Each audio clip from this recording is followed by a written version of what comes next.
Are you ready, kid? In his 2009 autobiography, Korn's bassist Fieldy wrote that on their very first day of rehearsal at Jeff Creeth's underground Chicken Sound studio, there were a couple people just hanging around. Fieldy could see that these kids didn't rate them very much when they started playing, as they were just making weird feedback noises. Well, little did these little shits know that that was just the intro. Once Korn went in, everyone in the studio flipped the fuck out.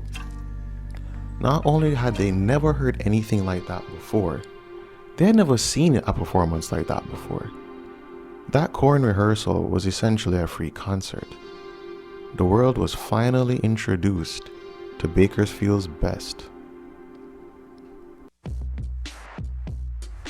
Before Korn was Korn, Monkey, Fieldy, and David were in a band called Love and Peace, Dude, or LAPD. They were all from Bakersfield, California, but moved to Huntington Beach, which is about an hour away from Los Angeles. They played this awesome blend of thrash and funk, which you can hear on their studio album, Who's Laughing Now.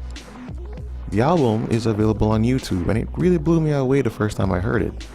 I didn't know Monkey could shred like that all the way back then. And I loved this chick who was just wailing on a few of the tracks. Here we go.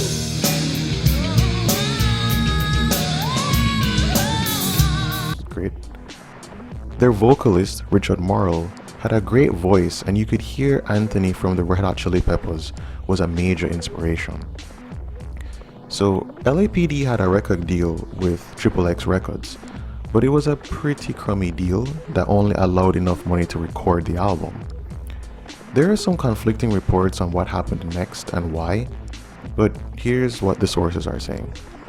One source claimed that Morrill wanted to remain signed to XXX Records, but the rest of the band wanted out. So Monkey, Fieldy, and David left LAPD but decided to keep the songs for their new band. Another source claimed that Morrill wanted out due to meeting his eventual wife. And yet another source claimed that Morrill decided to quit the band due to his drug addiction and desire to get clean. But whatever the reason or reasons, Morrill was out and LAPD needed a new frontman. And they needed one quick because it was difficult to play venues without a singer, and for their management to shop around their demos to record labels.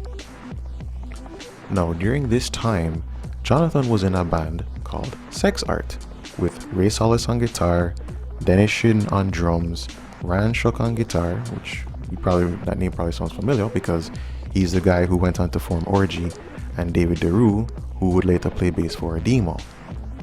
Now, I don't know what was in the water back then, but there was a lot of talent in Bakersfield.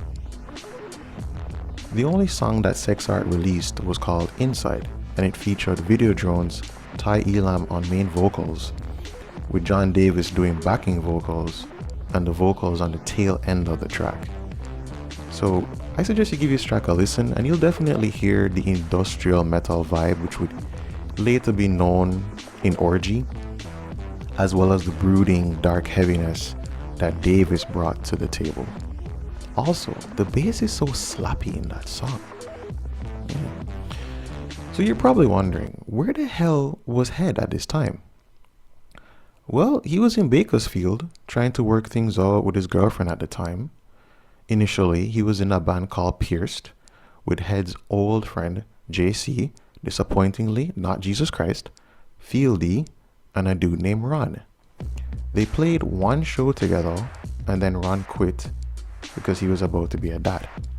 Fortunately, they found another band called Toy who needed a guitarist and a bassist. It was at this point that Richard Morrill, remember him from earlier, was introduced to these guys. But when the drummer bailed, they enlisted David Silverio. Now, David left a voicemail on Fieldy's answering machine, but when Fieldy heard it, he swore that this guy was like 12 because he sounded 12. But he was only 2 years younger than those dudes were. And by the way, at this time, these guys were about 15 to 17 years old. JC also had to quit the band due to a drug problem, and so had recruited another old connection, Monkey. It was at this point that Morrill, Fieldy, Monkey, and Silverio crafted the thrash funk sound that LAPD would be known for.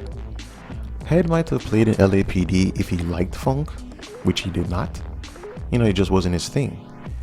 He did go to school to learn studio recording, but ultimately, what he really wanted was to be in a band.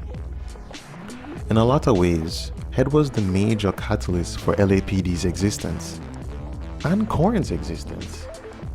He got Monkey into electric guitar and even sold him the PV Mystic and amp he had. Head and Fieldy weren't super close when they first met, but had gone to Compton Junior High together, where they both shared a love of metal and a hatred of new wave. Fieldy actually used to play guitar, but Head suggested that he try the bass.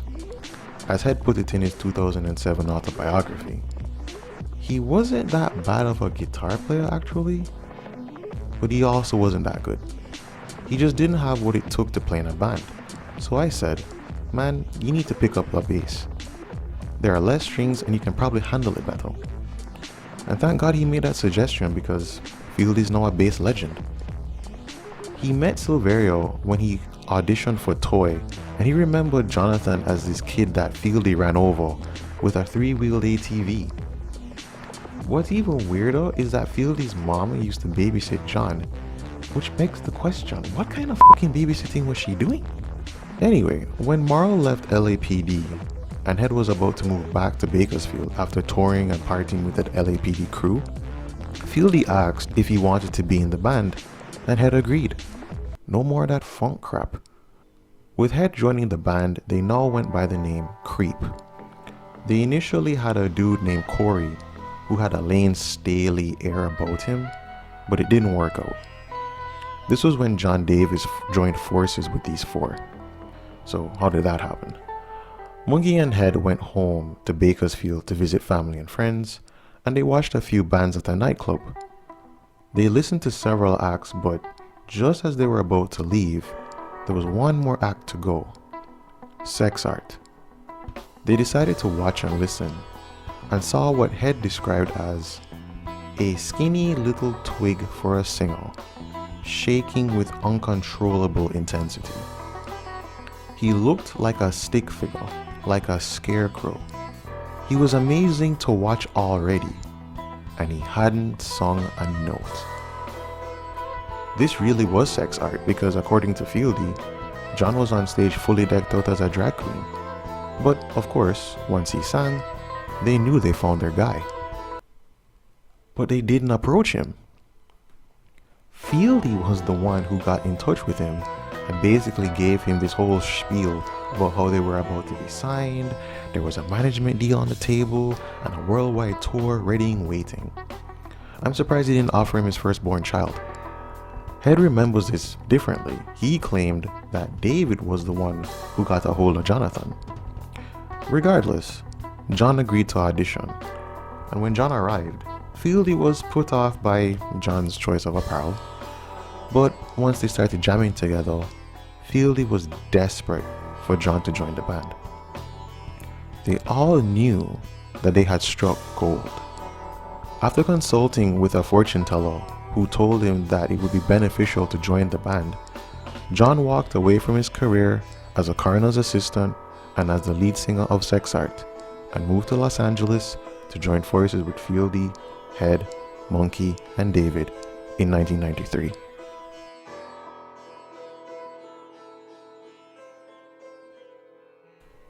Creep was no more. Enter Korn with a backwards R. Now, as I mentioned earlier, they started jamming at the underground Chicken Sound studio and were building a fan base. They were able to gel together quickly and then began recording their demo, Niedermeyer's Mind. It had 4 tracks, 3 of which would make it onto the self-titled debut album. Blind was one of those tracks. Now, we all know Blind to be Korn's first official single. When you hear that, the cymbals, the mini bass line, the scratchy guitar, then the groove sets in and the timeless, "Are you ready?" You know it's on at that point. Kerrang had Blind as the 10th best single of all time, and the 2nd best contemporary metal song one must own. Loudwire had it as the second best Korn song ever. You could probably guess what the first one is. And the 7th best metal riff of the 90s. And the 18th best riff ever. Louder Sound had it as the best metal song of the 90s. So what was the process behind writing this song? What was the inspiration? How did the band come up with quite possibly the very first nu metal anthem? They didn't.